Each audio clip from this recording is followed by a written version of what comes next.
Welcome to SEC Football Live, recapping the college football playoff national championship semifinals and the end of an era, both the four-team era, both the SEC season as well. His name is Michael Bratton. My name is Braden Gall. Get into the comments, everybody. Happy New Year, Merry Christmas.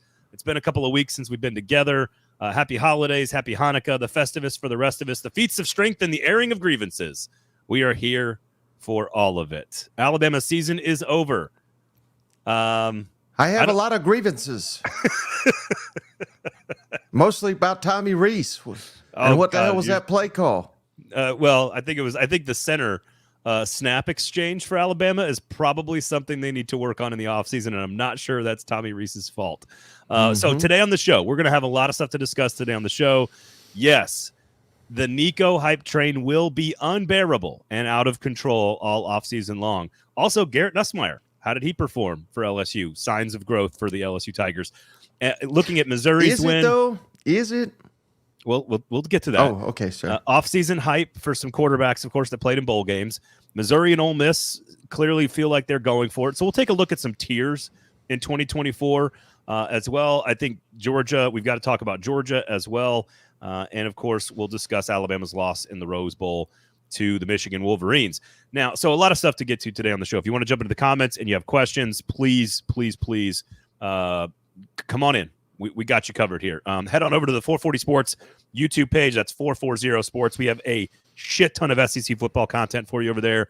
We did a deep dive into the history of Texas football, for example. We're going to do a lot of that stuff this offseason where I'm going to get guests and we're going to sort of take deep dives into individual topics around the SEC. So come on over to 440 Sports and give us, of course, please give us a subscription over there. We would really appreciate that.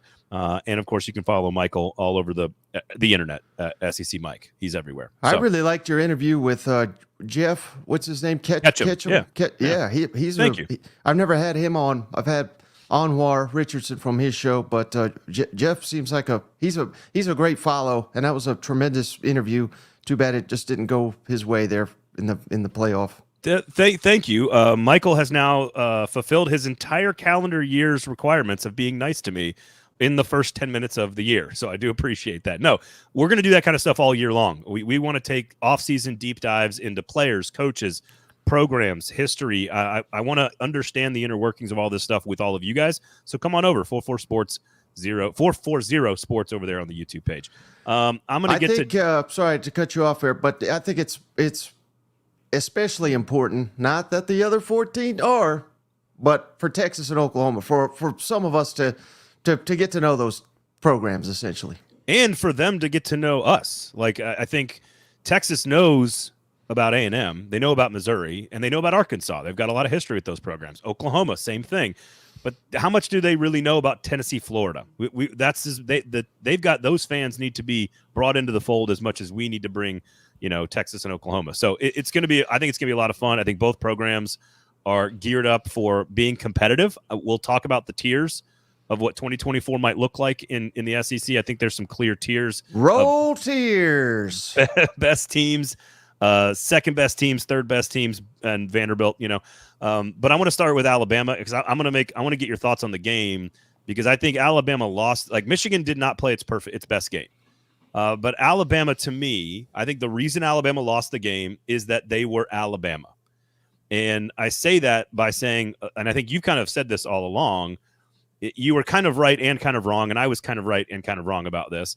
Like, Alabama is not as good as Alabama has been.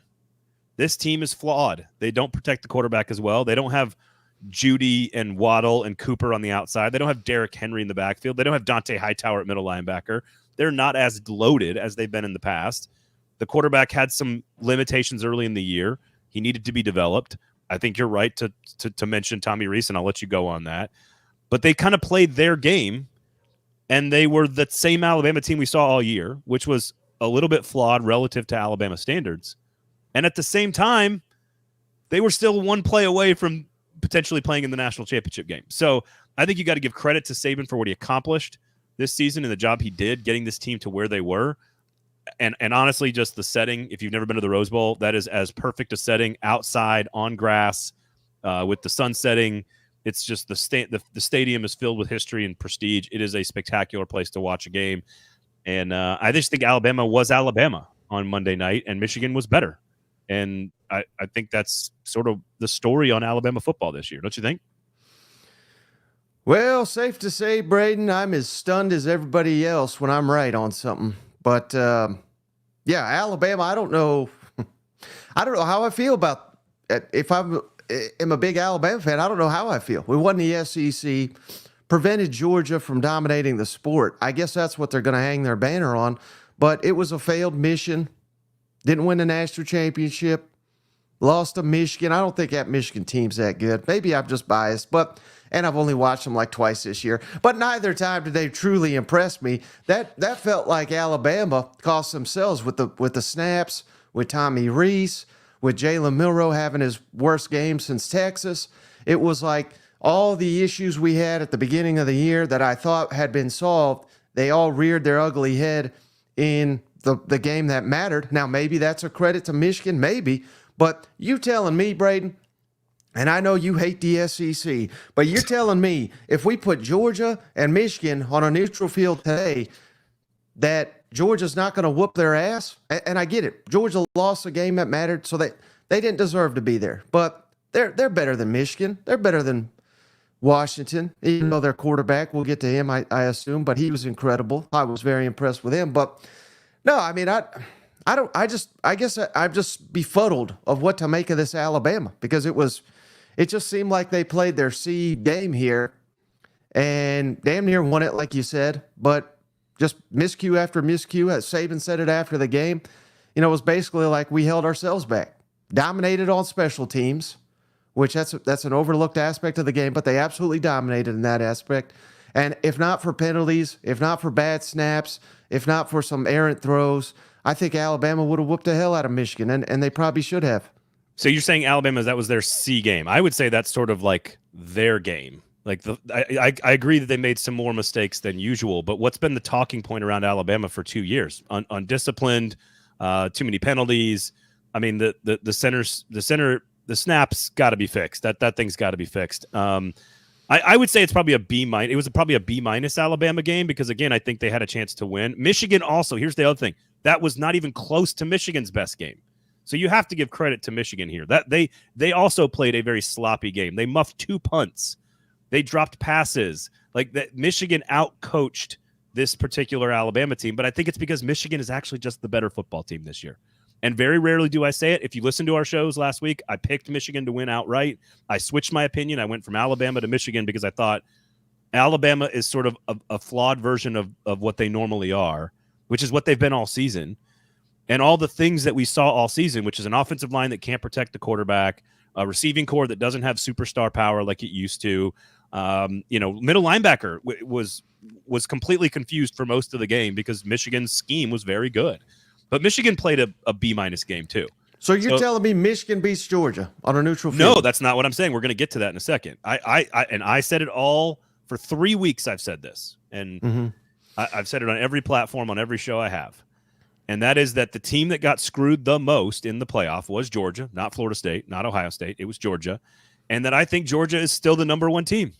And people look at me like I'm crazy. And I don't give a shit about the Florida State score. That game is not the reason I think Georgia's the best team in the country. I think Georgia's the best team in the country based on the 13 games they played this year. And I think they would have won either one of the games. I think they would have won either playoff game had they been in Alabama shoes, Michigan shoes, Washington shoes, or Texas's shoes. I think they would have won that game. The only team, ironically, that I think would have truly pushed them around, not pushed them around, but challenged them, is if they had played Washington. Because I think Penix is very C.J. Stroud-esque, and that receiving core is very Ohio State-esque, and I think that would have given Georgia some trouble. But I would have picked Georgia to win either of those 2 games on Monday night if they'd replaced any of the 4 teams. So you're telling me Michigan would have beaten Nico? I don't think so. Right. I mean, again, Michigan, I watched Michigan play Iowa. They look like dog shit to me. I was impressed with Tennessee and how they looked against freaking We're not talking Iowa. About that yet. Stop. Won a division title. I think Missouri could beat Michigan. Stop it. Stop it. They whooped the hell out of Ohio State. I think wore their ass down. It's okay to just say, look, every now and then, like every 8 years, like every 8 years, there is one team that just builds to this moment and wins a national championship or gets over the hump or breaks through. And again, this is what it took. This is Michigan's best team in like 30 years. And this is Nick Saban's worst team at Alabama since 2007, statistically, based on the metrics. And that's the situation. And it took getting to the playoff 2 years in a row, now 3 years in a row for Michigan, getting beat 2 years in a row in different ways. I think the reason they won that game is their experience and their leadership and the coaching staff. And they won that game because they put their big boy pants on with 5 minutes to go, and they just acted like themselves again. And I think every now and then that happens. Look at SH here. He says, "Hey, Bama fans, what's it feel like to lose to Michigan? Asking for us Georgia fans." I think that's the true rivalry. I mean, after this defeat, it's just Georgia fans going at it with Alabama and claiming dominance, even though they damn lost a game when they played. But that's fandom right there. It's great. Look, Georgia fans Georgia fans should be pissed off. To your point, it's okay. It's okay to lose one. It's not okay, but I can accept it because the SEC has dominated the BCS. They've dominated the 14 playoff, and we gave them like 2 out of 10. That I can live with that, I guess is what I'm not fine with it, but I can live with it. That's all it is. And it's happened. It happened when Miami was the most dominant dynasty in college football. Ohio State broke through in 2002. When USC was the most dominant dynasty in college football, Texas broke through in 2005. Like when Ohio State broke through in 2014, when Alabama was dominating, Clemson broke through in 2016. Like it happens every now and then where another team puts all these pieces together and they kind of act like an SEC team for once. And then they have to build to that special moment. Like Michigan's going to have to replace everybody next year. Alabama is going to be even better next year. Like you have a true freshman left tackle, a true freshman safety. You got a quarterback coming back. Like they are going to be better than they were next year.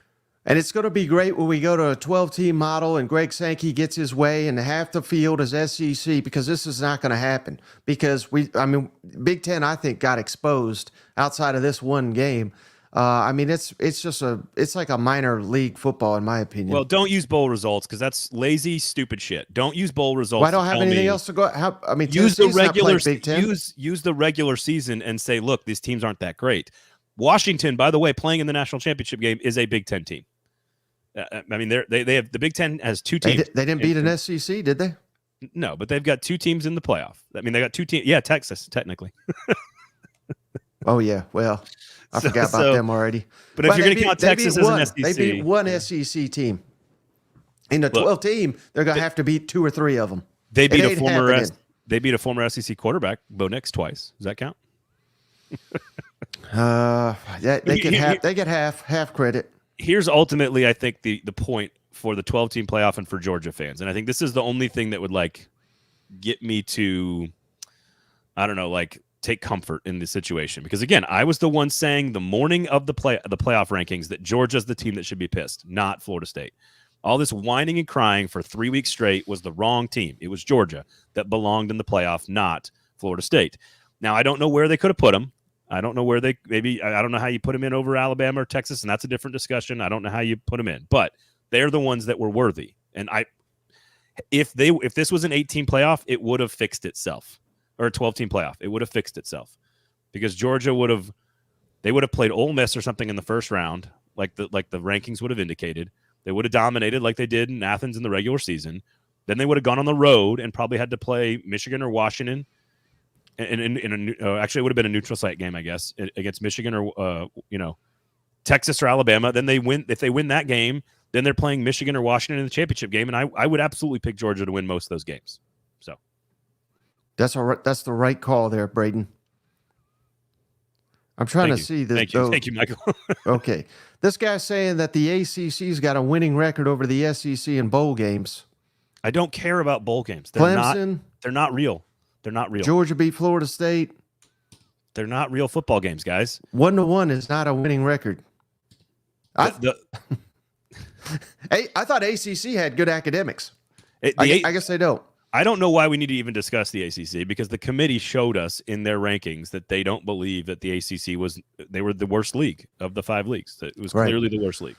Well, let me ask you this, Braden. With last night's results, Alabama losing, does that push, or maybe the answer is none at all, but does that push Saban further to retirement because he got outcoached by damn Jim Harbaugh? Does it push him closer to Revenge Tour 6.0, whatever the hell we're on now? Or is it just absolutely no effect whatsoever? Thoughts on that? This is like Grateful Dead and Company. Like, this is like the 13th live album that Nick Saban's putting out, Revenge and Co.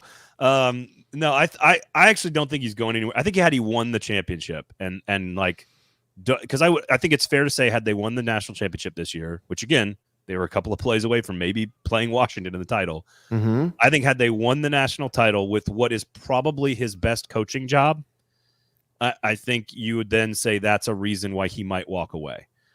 But I do think and I've talked to Paul Feinbaum about this. I know you have as well. And I've talked to people around the program. The only thing that will get Nick Saban to retire is if he is not the best anymore. And whether that's him sort of judging himself on his own daily standard, or if it's just like his team can't win the championship anymore. And it's been, oh my God, gasp, 3 straight years without a championship. So I don't know. I think he's back next year because I think this team is loaded next year.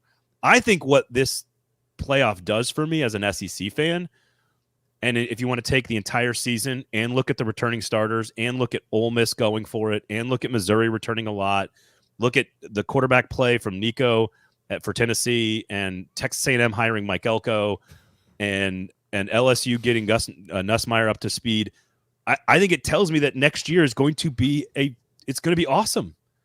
Bring in a 10-win Oklahoma team and a Texas team that was also 1 play away from the national championship game. And you put all that into one league, it's going to be spectacular next year. Is there anything more pathetic than Lane Kiffin, though, during these games? Like his thirst for that Alabama job while he's finally assembled a roster that could compete for a playoff and a national championship. And he's sitting here, go Bama, run Jalen, run. No, don't run up, just run up the middle. You know, I mean, he's having fun with it, but we know, Braden, and you could tell the audience, he's desperate for that job that he'll never get. Well, okay, here's the deal. He would never get the job if the current people deciding on the job are in charge of the job. Mm-hmm. That's all I'm going to say about that. If there is a bunch of changing at the top of the Alabama power structure, if and when Nick Saban does retire, then there could be a chance that Lane Kiffin gets the job. So the real question then is, Braden, does he take the Florida job next year, or does he wait for Nick Saban to retire and maybe those people change and he can get his dream job? What if you were Lane Kiffin's agent, Jimmy Sexton, what would you be telling him to do? Tweet more. I don't know. Like I think much like your Twitter account, I don't take anything that is on Lane Kiffin's Twitter account seriously. I think it's just perfect. It's pure entertainment and lovely and quite fun. I enjoy it. No, I think Lane Kiffin is going to be able to pick where he wants to go if he wants to leave. But Auburn is a better job than Ole Miss. It's a little more dysfunctional than Florida traditionally, but he didn't take the Auburn job. So I don't know. I think there's a lot less pressure to win at the highest levels at Ole Miss than there is at Florida. You can be fired at Florida pretty fast. Whereas at Ole Miss, if you go 10-2 every year, they're going to have a statue of you outside the stadium in a couple of years. So right. But is it crazy to sit here, Brady? Because we're all doing it now. I don't know. I shouldn't say everybody, but basically everybody I've seen, we're hyping up Ole Miss now. We're hyping up what they can accomplish. What if they fall flat on their face? I'm not saying they're going to run his ass out of town, but a lot of the questions about Lane Kiffin and can he win the big game, that'll be validated too. I mean, this has got to be this is the best team he's got. The path is there, but this is also the most pressure. This is the most expectations that Lane Kiffin has had since his Southern Cal team. A lot of people forget this. Number 1 in the preseason, and people will say, well, they shouldn't have been number 1, scholarship, this, that, and the other. I don't even think they made a damn bowl game. So there's been once before where Kiffin has been in a similar situation, and that was years ago. So that doesn't dictate what's going to happen in 2024. But this has happened once before, and he completely shit the bed. If he does it again, and by shit the bed, I mean, I think I'm saying like 9-3 next year, because this should be a really good team. If that includes, getting your ass whooped by Georgia, and maybe who do they play? LSU, Oklahoma, and Georgia. I think the three. They play three really big games right here. I think. Boom. Wow. Oh hey. At October 5th November 9th, Georgia at home. LSU at LSU, Oklahoma. I mean, if they get their ass whooped in two of those games, if they go 1-2 and they lose, let's say they get their ass whooped by Georgia, they get their ass whooped at LSU, and then they lose the Egg Bowl. This is a complete failure. Egg Bowl. All right, pull the schedule down. I'm tired of leaning. Here's the thing. They play Florida, LSU, Oklahoma, and Georgia are the big ones from like a talent perspective. And if they go 2-2 in those games and they beat Mississippi State and they go 10-2, I would say that is expectations. So I don't think shitting the bed is 9-3. We're going to get to Missouri in a second. Jeff, two different Jeffs there, by the way. They just went 10-2. But here's the deal. Or 11-2. But they should not, like, I think expectations, and we're going to talk about this. With Texas coming into the league with also a very loaded roster next year, Alabama and Georgia, I think, are going to be better than they were this year, in theory. There is no way you can argue that Ole Miss is better than the fourth best team in this conference next year from an expectation standpoint. Oh, I can. And Missouri, same thing for Missouri. I think you lose Schrader, you lose a few other pieces, but still bring a lot back. I think 10-2 is still a reasonable expectation. So 9-3 is not shitting the bed. 9-3 is not meeting expectations. 6-6 for Missouri or Ole Miss would be shitting the bed. 7-5 is taking a dump where you sleep. But not 9-3, not for Missouri and not for Ole Miss. Not when you now add Texas to the top tier and Oklahoma to that other tier that's in this group of teams that's like LSU, Tennessee, Texas A&M, Oklahoma. Like one of those teams is going to pop up and be really good. And when they do, that puts more pressure on teams like Ole Miss and Missouri to compete at a higher level. So I just don't. If you're talking about tiers, it is Alabama, Georgia, and Texas at the top of this league next year. Coming into the preseason magazines, I mean, Texas could be top 5 preseason next year. So I think Alabama and Georgia could be preseason top 5 next year. You are Jimmy Sexton hyping up these guys. Oh, let's give them a break here. We're going all in on 2024. If we go 8-4, we're little old Ole Miss. I think Jeff makes a great point. Missouri will be in the conference title game.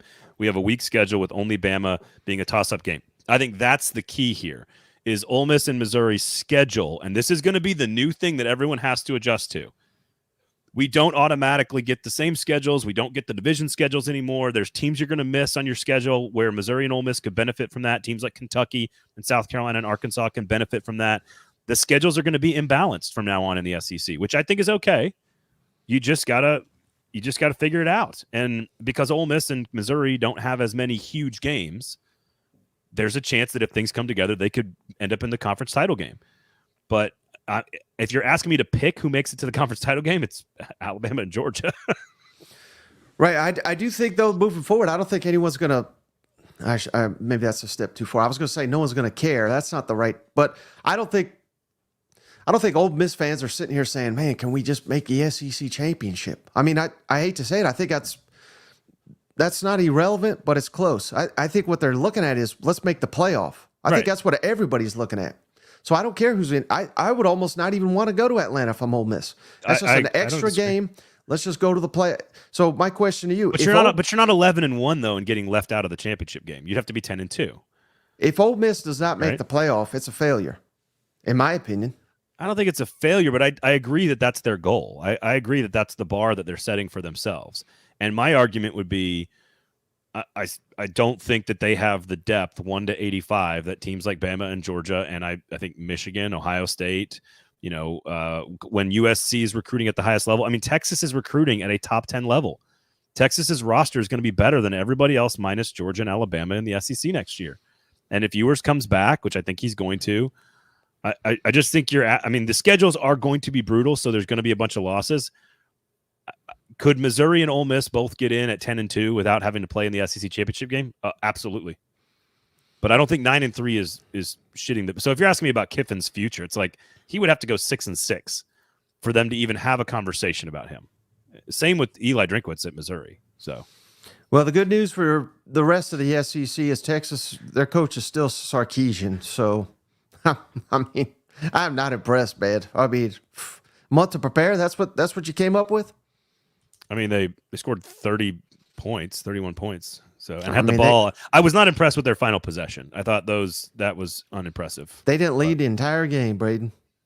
I thought Quinn Ewers played one of the worst games of the season.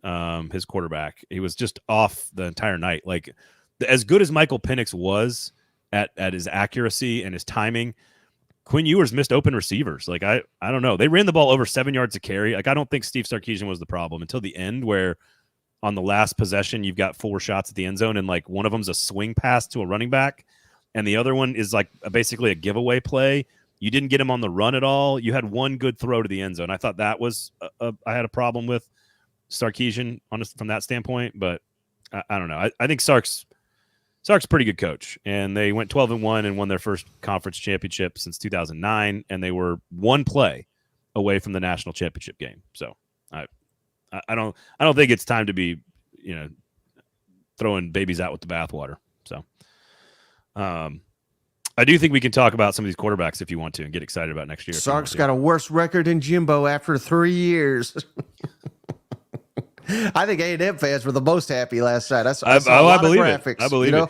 Can you imagine Texas can you imagine A&M fans, Texas playing for a national championship in Texas A&M's backyard in Houston with moving to the SEC next year and taking all the headlines away in the state of Texas? That would have been as bad a situation for Texas A&M as it could have possibly been. So I agree. They were rooting as hard as possible for Washington. So, but hey, I can't do the Buc-ee's thing. My wife wants to do it all the time with the kids, and I'm like, I just don't need to go to the largest gas station in the history of the world and eat meat. It's just not my thing. It's not my thing. It's not my thing. Have you been to one? Oh yeah. Their gear's everywhere, and the great marketing campaign. I love the marketing campaign, but man. I think they have one on Auburn's campus, as I've been told many times. I won't do it. Maybe some beef jerky. Maybe I'll go get some beef jerky. But I don't normally eat gas station meat. It's just as like a life principle. It's just not a thing I don't do. Okay. So chicken on a stick. You're not a chicken on a stick kind of guy? I from like a good dive joint that's like in the neighborhood that I trust, yeah. But I don't know about a interstate gas station. John says, "Is Buc-ee's worth it? You got to go. You got to go once." But I tend to lean more. It's not worth the hype. That's what I'm saying. In my opinion, but it's worth going to. Oh, Bo's right about this. The Buc-ee's Bowl is coming. That is absolutely true. That is 1,000,000% true. They've got a brilliant marketing department. We've got to put it in Alabama, right? Like instead of the Birmingham Bowl, it should be the Buc-ee Bowl. The Birmingham Buc-ee's Bowl or something. I was going to say play it at Bristol Motor Speedway. Yeah. I'd go up there in East Tennessee. Okay, so quarterbacks. I want to get Garrett Nussmeier out of the way so he can spend some time on Nico. I do think Garrett Nussmeier getting all the reps, and we didn't have a chance to talk about this because we weren't on the air last week. But Garrett Nussmeier getting all the reps with the ones. I think having to play against an okay, solid, well-coached Wisconsin defense, nothing special, but okay. No, you have not missed the Tennessee discussion, Michael. We're coming back to that in just a second. I want to get LSU out of the way because I think LSU, because they are losing so much next year. And they just lost one more. Mekhi Wingo just declared for the draft. They are losing so much top-end talent. Now, Brian Kelly's recruited well, but they're losing so much top-end talent that I think a lot of their chances to be in that top tier next year are dependent on Garrett Nussmeier. And I think getting the experience of the practice to be the starting quarterback in practice with the ones and going and playing in a bowl game and getting reps against a good, well-coached defense like Wisconsin, I think is absolutely critical to LSU's success for next season. I don't see playoff caliber LSU, but they've always recruited well enough, and Brian Kelly's a good coach. So the defense has to take a major step Matt House forward. Still the defensive coordinator? That's a concern. And I'm selling stock. And credit, I don't know if you follow this guy or not, Braden, but he does a hell of a job for his own publication. It's called Read and Reaction. His name's Will Miles. He covers Florida Gators. And he wrote an article in it talking about LSU. It was pretty interesting. But basically, he compared it to that last great Florida team under Dan Mullen that was all offense. Defense was god-awful. And then much of that offense the following season went on to the NFL. So you're kind of in college football, it is what it is. You're kind of reliant to where, and he paralleled it to this LSU team. LSU's defense is going to have to take a big step up next year because naturally you're just as good at Garrett Nussmeier could be the best quarterback in the SEC next year, and I don't think he will be, but he could be the best quarterback in the SEC. He's probably still not going to be as impactful as Jaden Daniels. So they need that defense to take a big step forward. That didn't happen, obviously, under Dan Mullen, and the whole thing came crumbling down. So that's not to say LSU is going to be awful and they're going to fire Brian Kelly, but I don't know. I'm kind of out on them, Braden, because they'll need a massive jump there. They're losing so much on, like you said, and this it may not be fair to have this blanket of a statement, Braden, but because Garrett Nussmeier, let's give him credit. He come back, big arm. He's got a NFL arm, whatever the hell that means. But I mean, he's got serious arm talent. Yeah. But I would just, in today's college football, I would never, even if I had damn Peyton Manning, I would not have a quarterback that can't run the ball because you're essentially playing 10 on 11 every time you take the field.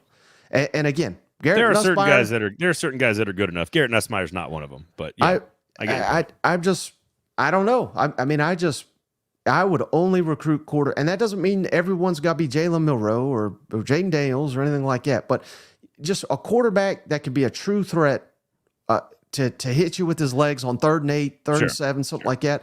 I think you have to have that in this gauntlet that the SEC is going to be. So I don't know. I mean, I feel like if they win 9 games next year, LSU, let me throw up their schedule real quick. If they win 9 games, and considering they play Southern Cal right out the gate, they play UCLA 4th week of the season. Their first SEC game's at South Carolina, which I don't think South Carolina's going to be very good next year, but you never know. Could be a night game. Williams-Brice, you lose that one, we're in real trouble.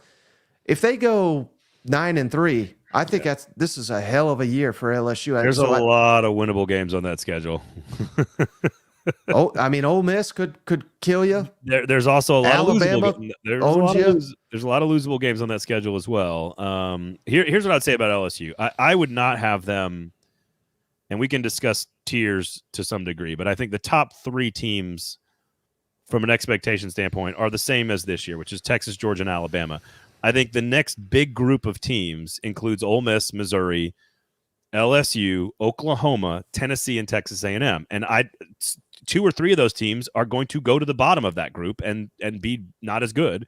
And 2 or 3 of those teams are going to move to the top of that group and excel. My gut feeling right now is Ole Miss and Missouri have that opportunity, and that LSU and A&M are going to be at the bottom of that tier. That's my, again, we haven't looked at depth charts. We don't know what the rosters are going to look like. We don't know what the transfer portal is going to do after spring practice. Like, we got a long way to go before we put our magazine together at Athlon Sports and actually do the rankings. But I agree. I would actually compare it very similarly to going from Hendon Hooker to Joe Milton. Like, the way Tennessee fans last year just assumed that the quarterback play was going to be as good. And I tried to tell you guys all summer that's unfair. It is unfair to ask Garrett Nussmeier to replicate Jaden Daniels. It's unfair. It's just not.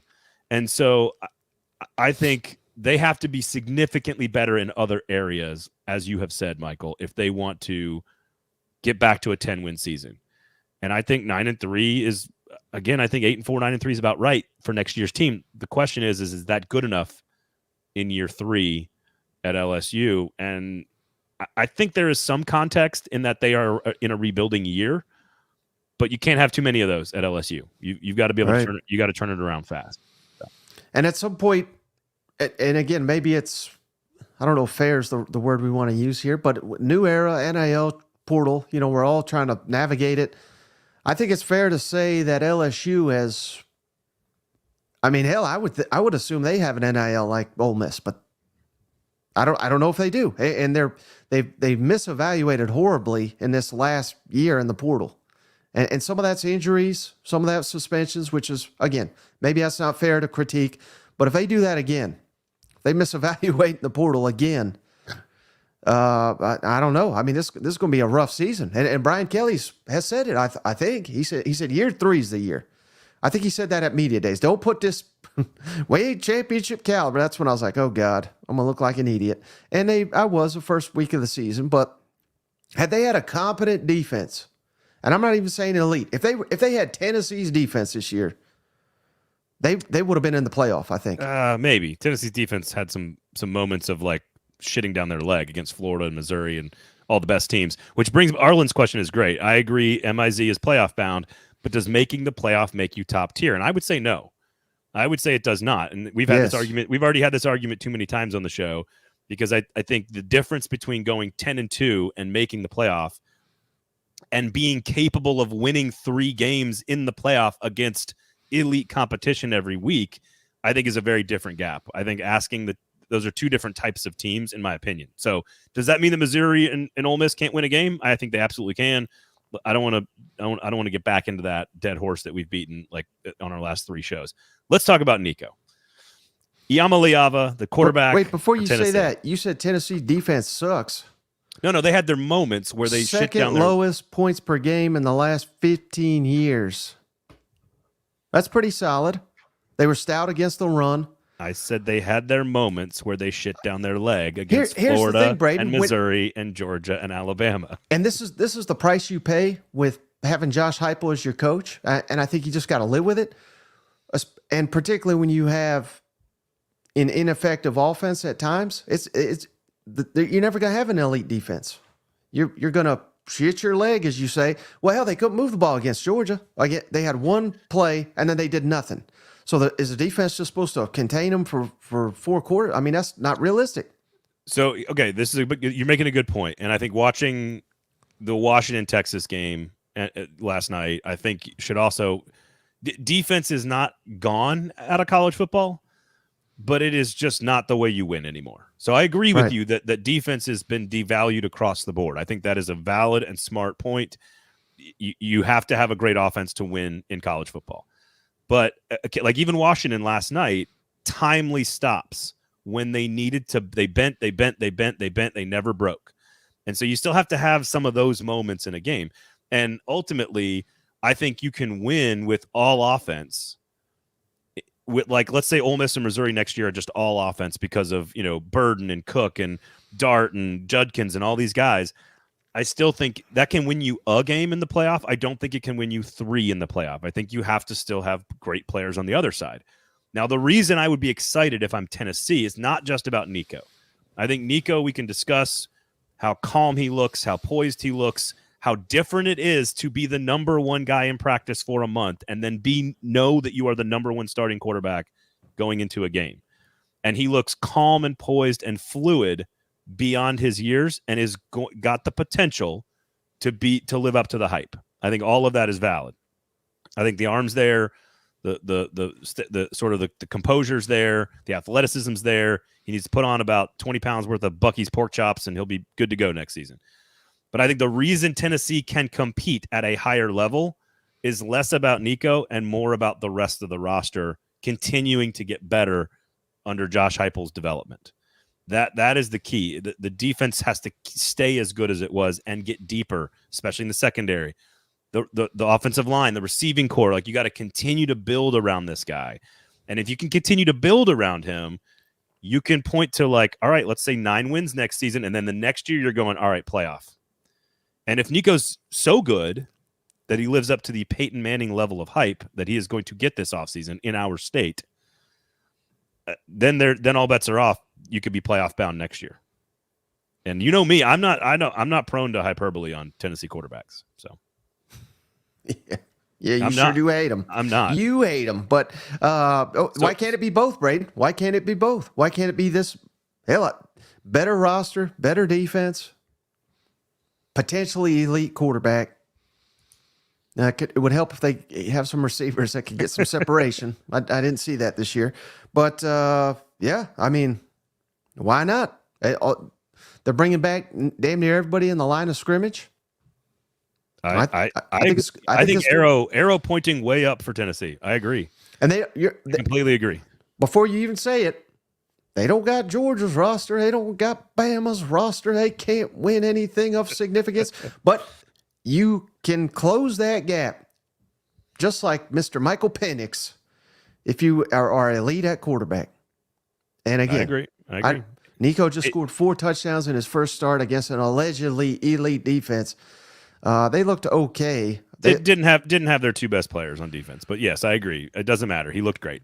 Yeah, toasted their ass. So I can't wait to see what he does in the SEC with a full, off season and everything that goes with that. And again, he's just going to get better, I think. So he is far from a finished product. Oh yeah. So yeah, I mean, why not? I think Tennessee has got massive potential. If you are sitting here, if any human is making the case for Missouri and for Ole Miss to be quote unquote playoff contenders, then I think you have to include Oklahoma, Tennessee, and LSU as well. And of those 3, Oklahoma, Tennessee, and LSU, I would lean towards Tennessee. Now, Oklahoma has Jackson Arnold, their 5-star true freshman that's going to be the guy next year. He got his entire reps during the bowl game, and that's a whole deal. Same thing with Garrett Nussmeier. Part of the reason I like those 3 teams to be the teams that can challenge, in theory, is that they've all recruited very well, and they all have young quarterbacks taking over that could develop into a star. I think Nico's the most talented of the group, and I think his offense is the most effective of the group, and I think the defense could be better than the other 2, Oklahoma and LSU. So I lean Tennessee in that group. A&M is a wild card because Mike Elko has a lot of talent, but I think they're at the bottom of that list. But if you told me Ole Miss, Missouri, and Tennessee are the 3 teams challenging the Alabama, Georgia, Texas thing at the top, I absolutely agree. I mean, if I'm putting the magazine together right now, it would probably be Georgia 1, Alabama 2, Texas 3, and then it would be Ole Miss, Missouri, Tennessee in some order, and then Oklahoma, LSU, A&M on the next tier. That's probably how I would do it. Yeah, shout out Michael Palmer. As he said here, I've seen this multiple people, so it's not just me saying it, Braden, but they're saying Pierce, James Pierce, the top pass rusher prospect, not in the upcoming draft because that wouldn't help Tennessee, but in the following one. Right. So again, I don't know if that's accurate, but I've seen multiple credible people. Charles Powers, I think is his name, on 3. No, Pierce is Jesse Pierce Simonson, who I respect mightily. I mean, if he's, I don't want to call him Will Anderson. I hate comps and everything, but if he's elite pass rusher, money year. He kind of has some like Will Anderson, like Gumby off the edge skill set, actually. Right. Also, the best defensive back for the Volunteers, probably as well. James Pierce is. No, I think the Slim makes the point for Tennessee ultimately is how much of that top 5 class from 2 years ago, how much of these top classes that how many of those guys get into the starting lineup? And as they get into the starting lineup, the team gets better overall. And when the team gets better overall, that's when you can start competing at the highest level. And in the short term, are they good enough to sort of replicate what they did 2 years ago, which is go 10-2? And if they go 10-2 and Nico's as good as his talent indicates, and his recruiting ranking and his hype indicates, then they can absolutely make the playoff. It's no different than Missouri or Ole Miss. They could all be 10-2, and if they go 10-2, they're going to make the playoff. Did you see what Hendon Hooker said about him? No, what did he say? He said he's the chosen one. He's talking about Nico here, so I'm excited for it. This is so much better than had he been a complete flop in that bowl game, and Tennessee fans for 9 months would have to worry about. Oh, it's going to be unbearable. If Heupel was a one-hit wonder. Instead, it's 8-4. That was the 1 year off. You know what I mean? Didn't I tell you this all year? I tried to tell you this all year. This was a maintenance year for Tennessee. Again, I'm not going to bash Joe Milton because I think he did some nice things, and I think he was basically who I thought he was. Not elite in the SEC, not bottom. Exactly. I put him number 7, I believe, in my quarterback ranking. So I think it's about right where he was. But it just, the thing with him, and it just seemed like nothing was like smooth. I don't know how to explain it. Everything was hesitant. Everything was, it didn't seem like he had a great feel for the game. Now he did. And you just trashed him all off season for it. He had that feel in the Clemson game. I don't know what it was, but because it's not a real football game, you jackasses. Stop making bowl games real football games. They are practices. Maybe that's what it was. It was practices. It didn't matter if you got killed in that game or if you won big, or it just didn't matter. The pressure wasn't on. Whereas I don't know what. Now I say all that because when I watched Nico, it just seemed like completely at ease. Like it just seemed like even at times I was like, why is he not throwing it near the goal line?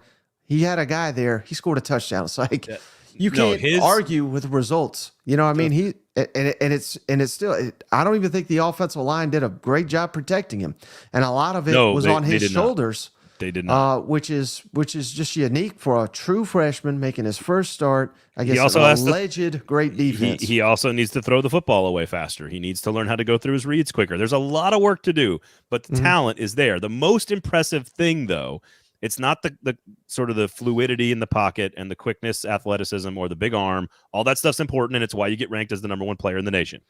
Again, there's been a lot of hyped quarterbacks for Tennessee. Like you can go down the list of Tyler Bray, Eric Ainge, Casey Clausen, Jarrett Garantano. You got Joshua Dobbs was a 4-star recruit who actually probably did live up to his recruiting ranking.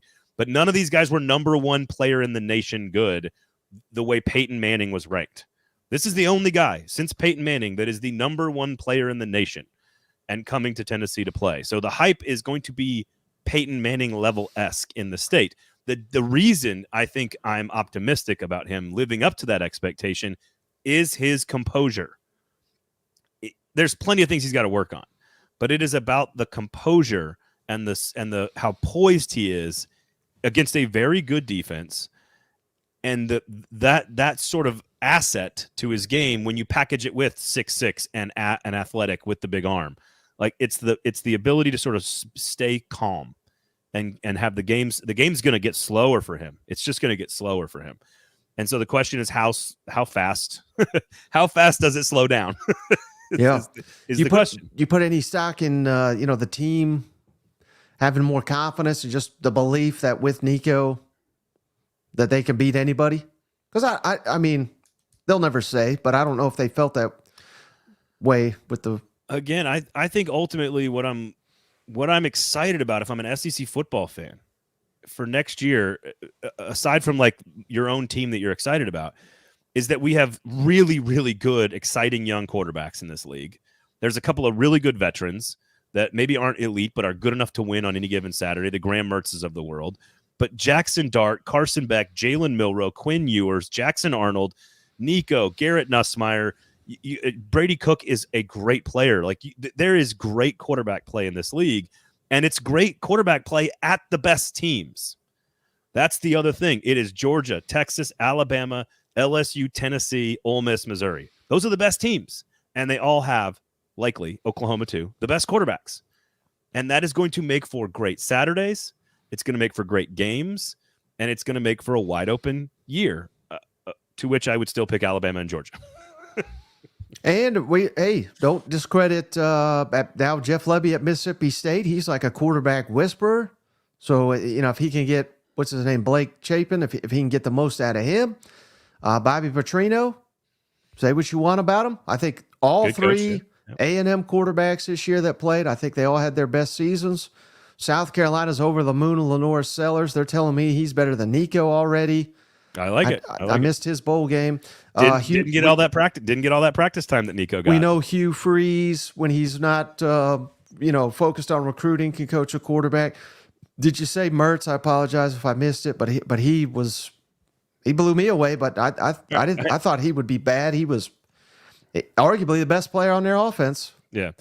Ewers did look mediocre. Geraldo, Ewers did look mediocre last night. That was the worst game he's played maybe all season.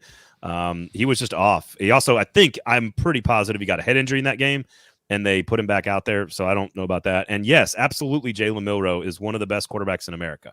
He finished 5th or 6th in the Heisman voting. Yep, 5th. He was extraordinary in his run up. He was extraordinary against Georgia. He was the only reason Alabama even had a chance in the fourth quarter against Michigan. The defense is pretty good too, but don't give me anti-Milroe slander on the show. I will not stand for this anti-Jalen. Well, he Milroe lost, slander. so he's garbage. He shouldn't even belong on the roster. You know how this works, Braden. I don't know. That's how it works. I don't know whose team that guy is, but he'd probably take Milroe over his quarterback, probably. Yeah, I would guess. I would guess. So either way, I think ultimately, like Alabama losing, I think, is, first of all, they're going to be loaded next year. Georgia did sort of what I expected to do against Florida State. Congratulations to Cody Schrader on a great career at Missouri. Just the embodiment of everything that is great about this sport is Cody Schrader. And the way that they beat Ohio State was to just lean on him in the fourth quarter of, again, a game that's not that important, but it means a whole lot to him. Right. And you could tell he didn't want to take his helmet off after the game. Like, Ole Miss, to do what they did on offense against a very good Penn State team, catapults them into the offseason with lots of conversation about that team. So Nico, like Schrader's going to be able to wear the helmet one more time. Oh, at Senior Bowl? Senior Bowl. He got the invite. We're going to be down there, by the way, at 440 Sports. We're going to have a whole crew down there covering it live from Mobile. 440 Sports YouTube page. Go over there. We're going to have all kinds of coverage for you from down at Mobile. So we will be down there. So make sure you come thanks for the invite. I'm not going. Oh, okay. I send people to do this stuff for me, Michael. Oh, okay. So it's look, there's a whole lot of, I just think we are entering a new era with a new organizational structure, new playoff, new everything. Look what Bo says. He said, hell, we would have taken Milroe, but he probably would have gotten hurt. He's an A&M fan. Yeah, that's all they do is get quarterbacks hurt down there. That is absolutely true. So again, I think 12-team playoff, no divisions, new era of college football. Ole Miss is geared up, ready to go. Missouri has got people coming back. Alabama and Georgia are going to be excellent. Exciting new young quarterbacks at Oklahoma, at LSU, at Tennessee. There's veteran at Florida. How much better do they get? Billy Napier better hope they get much better. And then there's like all these other stories we haven't even gotten to because we're going to have all offseason to do this. But like Auburn, I imagine, will be better. I imagine Auburn is going to be better this year. Yeah, maybe. I don't know. I don't have any faith in them. I just think they're going to be better. They will take a step forward. I don't care about the bowl games. I don't care. It's not even the bowl game. How about getting your ass kicked by, New Mexico State? That was bad. And I imagine they'll be better than that. So I don't know. Arkansas is a major question. I don't know what to make of them. I don't know what to make of Mississippi State. I don't know what to make of South Carolina. I think Kentucky is going to be competitive every single Saturday. I don't know what their upside is this year. But they have a chance to also be pretty solid. So there's a whole lot of really interesting, good, high-quality football that could take up half the playoff next year. Wait, how about this comment? So this is the guy that says Milroe sucks. He says Carson Beck is better. He says, hell, Gunnar Stockton is better.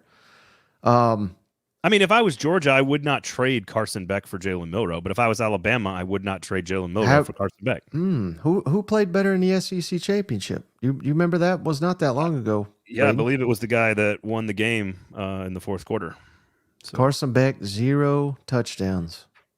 I mean, Jalen Milroe was fantastic most of the season after the South Florida benching. So right. Anyway, the point is there's a ton, even with the SEC being eliminated from college football this year and the SEC not having a dog in the national championship hunt, I still think there was a whole lot to get excited about in this bowl season. And look, again, so many great quarterbacks mixed with good teams, mixed with a new schedule, mixed with 2 new teams, mixed with a new playoff. We got a lot of stuff to discuss this offseason. It's going to be a lot of fun. I'm excited about it already. Who's getting fired first? We doing firings yet? Sure. It's never too early.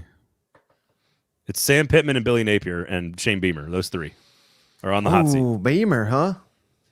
It's those 3 coming in that need to have a good year. They all have to have a good year. Milroe is a tight end in the NFL. He's not that big. What if Kentucky sucks? I think that's a problem. Would Stoops get on the hot seat? He's not a fire. It's not this year being fired. I think Sam Pittman and Billy Napier could be fired this year if they're bad. They could also show major improvement. Mm-hmm. I would not say. I think if Kentucky is bad in 24 and they're bad again in 25, that's when you can start to talk about hot seat. But otherwise, he's the most successful coach in school history. So no, not yet there. So okay, we are full of it. Beck's stats were better.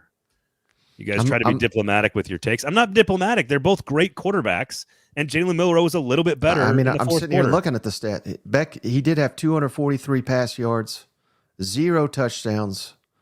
His rating 142. Jalen Milroe's rating 155. 2 touchdowns. Jalen Milroe was brilliant on the final 2 drives of the game that eventually won Alabama the game. And Carson Beck was also pretty good, leading a comeback for most of the second half. But they're both great players on great teams. I don't have to be diplomatic about that. I could just say the truth, which is that they're both great. So we seen them go head to head. Neither of them are Michael Penix or neither of them are, Caleb Williams, the guy. Neither one of those guys are the number one player in the nation. So that's not what we're trying to say. Right. I do think Carson Beck will be a high NFL draft pick though because of how tall his neck is.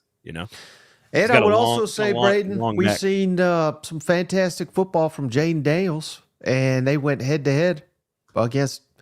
Now, I kind of hate it when we say like head to head because it's not Jaden Daniels versus Jalen Milroe, but in that game, of course, he got knocked out, but Jalen Milroe was the one that I thought he looked fantastic playing the guy that won the Heisman. You could tell me which quarterback's better that day. They were both pretty close. They were both elite. And didn't Milroe have like 180 yards rushing and 4 touchdowns in that game? Yep. Yeah. That's awful. I will not allow He's Jalen Milroe slander. I will not allow. What are we talking about? This Jalen Milroe slander. Even I'm not crazy enough to say something like that. Let all naysayers know. That's all I got to say. Lank or whatever. If you know, then you know. All right. Either way, it's going to be awesome. It's going to be great next year. I can't wait for the offseason to enjoy all the drama and all the takes. Otherwise, we got a lot of really interesting stuff planned for you over at 440 because we're going to take deep dives into all 16 teams. We're going to do deep dives into all the situations around the conference all offseason long. And before the magazines even come out at Athlon Sports, which again will be out in like sooner than we think. We're already like working on it. So it's going to be a lot of fun. Mike, where can people find you? On the internet. Let me ask you this, Braden. If it's not Georgia, if it's not Alabama, if it's you love Texas for some reason, let's remove them. No Georgia, no Bama, no Texas. Who's most likely to win the SEC next year? You can't pick those three. Missouri 1, Ole Miss 2, Tennessee 3. That would be my order right now. No wild cards, huh? You're going chalk? Well, we just don't know. Chalky guy? We don't know. I mean, all three of those teams winning the SEC would be chalk. A huge upset in my opinion. But I think I just don't think we know enough about what the rosters look like yet. There's going to be so much change. I know. That's why it's fun to speculate. There's going to be so much change. But I think who's got their quarterback back, their coach back, and their stars back, and the line of scrimmage coming back. I think it's Missouri and Ole Miss. I don't think there's any reason to think that. I mean, they lose a couple of big pieces. Missouri obviously losing Cody Schrader is a huge deal, but those two the schedules help them out too. So this could all change with declarations, with portal, with coordinators. Bingo. With Brian Kelly off to Michigan. This all could change when Lane Kiffin takes the LSU job in 3 weeks. I like that. That would be great for content. I think because I think Harbaugh is gone. I think Harbaugh is absolutely gone. Right. So that is naturally going to have like what if it's again, I don't think it would get to this point, but what if it's Mark Stoops, Michigan coach or something? You know what I mean? Like there could be dominoes that no one sees coming. Hell, I don't know. Maybe they call Josh Heupel. I don't think he'd take it or something. You know, I mean, it could be someone we have no idea who. Or what if it's like Lincoln Riley and then Southern Cal reaches out to Josh Heupel? You know what I mean? The only way you leave LSU, I don't think Michigan is a better job than LSU. So I don't. The only reason Brian Kelly left Notre Dame to go to LSU was to recruit in a deeper pond with bigger fish to win the one game he could not win at Notre Dame, which is the playoff game against elite competition. While Harbaugh has done a great job and is one win away from the title, I don't see Michigan as being all that different than Notre Dame, and LSU is a better job than Michigan. So to me, the only place you leave LSU for is the NFL. So I agree with everything you just said, Braden. That he leaves. But maybe he's been down here long enough where he says, "By God, I can't do this, and I'll never win this league." And we're not. And he's seeing what we just speculated. Are we going to be 8-4 next year? What's going to be the reaction? Yeah, I agree. If we trend down, That's the only thing that makes sense, because you're 100% right. LSU, much better job, or at least path to a championship in my mind. Yeah. LSU over Michigan. Well, it's more about like, can you get the elite guy? And I realize the irony of saying Michigan can't do that after beating Alabama and going to the national championship game. But that is ultimately why he left Notre Dame, was he was fishing in a really, really great pond, but not the top pond for players. And the top pond is got Nick Saban and Kirby Smart swimming around in it. Right now, Texas is recruiting in the top 10 every single year. Ohio State recruits in the top 10 every single year. There's only a handful of teams that do it. And right now, like, you look at some of these teams in the SEC that are recruiting, like Auburn and Florida, powerhouse programs, Tennessee, powerhouse programs that are like 7th, 8th, and 9th in the SEC in recruiting. That's tricky. I mean, Ole Miss is like 11th in the SEC in recruiting. The question is, and we've argued about this, is can the portal close those gaps? And I don't know. Maybe it does. Maybe it doesn't. We're going to see. And remember when Brian Kelly got down there, what did they say? Oh, this is a cultural nightmare. This man's never recruited the South. That shit doesn't matter. LSU, I may have the numbers a little bit off here, but I believe they landed 12 of the top 14 in-state Louisiana prospects. Just flipped the number 1 5-star defensive lineman. So LSU is going to get its own, and that's been paramount to Nick Saban building his dynasty, is going into the state of Louisiana and pilfering it. And I don't want to, you never say it's not over, but they have kept that from happening this season, certainly. Yeah, it's big. I mean, LSU could be, I mean, again, I think we are in for, while the sport is changing and you have to adapt and evolve with the sport changing, I think the Saturdays in the SEC are only going to be more batshit crazy. And that makes for fun. Like, that makes for fun, good football and good weekends. And that's why we love the game. It's why it's my favorite sport. It's why it's what it is. On any given year, there's like 9 programs that could win a national championship if they've been recruiting at the right level, if they get their quarterback, and if the coach is the right guy. There's a lot of programs that could go deep. So we shall see. One thing to go out on here. How about this comment from David? Mike, I think he's right. I think David's right. But your refusal to acknowledge that there is good football outside the SEC makes you look silly. We've been doing this show for an hour, Braden. And New Year's Eve glasses are doing that. Yeah, like, look at all this shit I got on my face. He's like, well, by golly, your lack of acknowledgement makes you look silly. Like, David, this is entertainment. What the hell are we talking about here? That's true. That's true. Am I trying to be the most professional guy in the world? I mean, come on. No, that's my job on the show. What an idiotic take. Well, no, David, I do agree. Here's the problem, Dave. You got to acknowledge and understand where SEC Mike comes from. That's his shtick, man. He's just going to tell you, oh, Michigan's terrible, but I haven't watched him, and I don't know anything about it. I don't watch any of them. That's my job on the show. I watch all 133. I watch SEC. I watch every SEC game twice. There's not enough hours in the day to do anything other. If you want me to sit here and watch Washington and Michigan. I've covered all teams and all conferences for like 3 market leaders for 20 years. That's my job, Mike. You do your thing. Right. You do your thing. I do my thing. That's why the show. That's why we're a married couple here, apparently, according to one of the comments earlier in the show. This is an SEC show, damn it. That's right. We talk about all SEC. Doesn't mean we can't have some perspective about what else is going on, like how desperately Florida State wants to be in our conference. Those losers. Whiny little bitch. That's what they are. Florida State has been nothing but a bunch of whiny little broads. It's ridiculous. All right.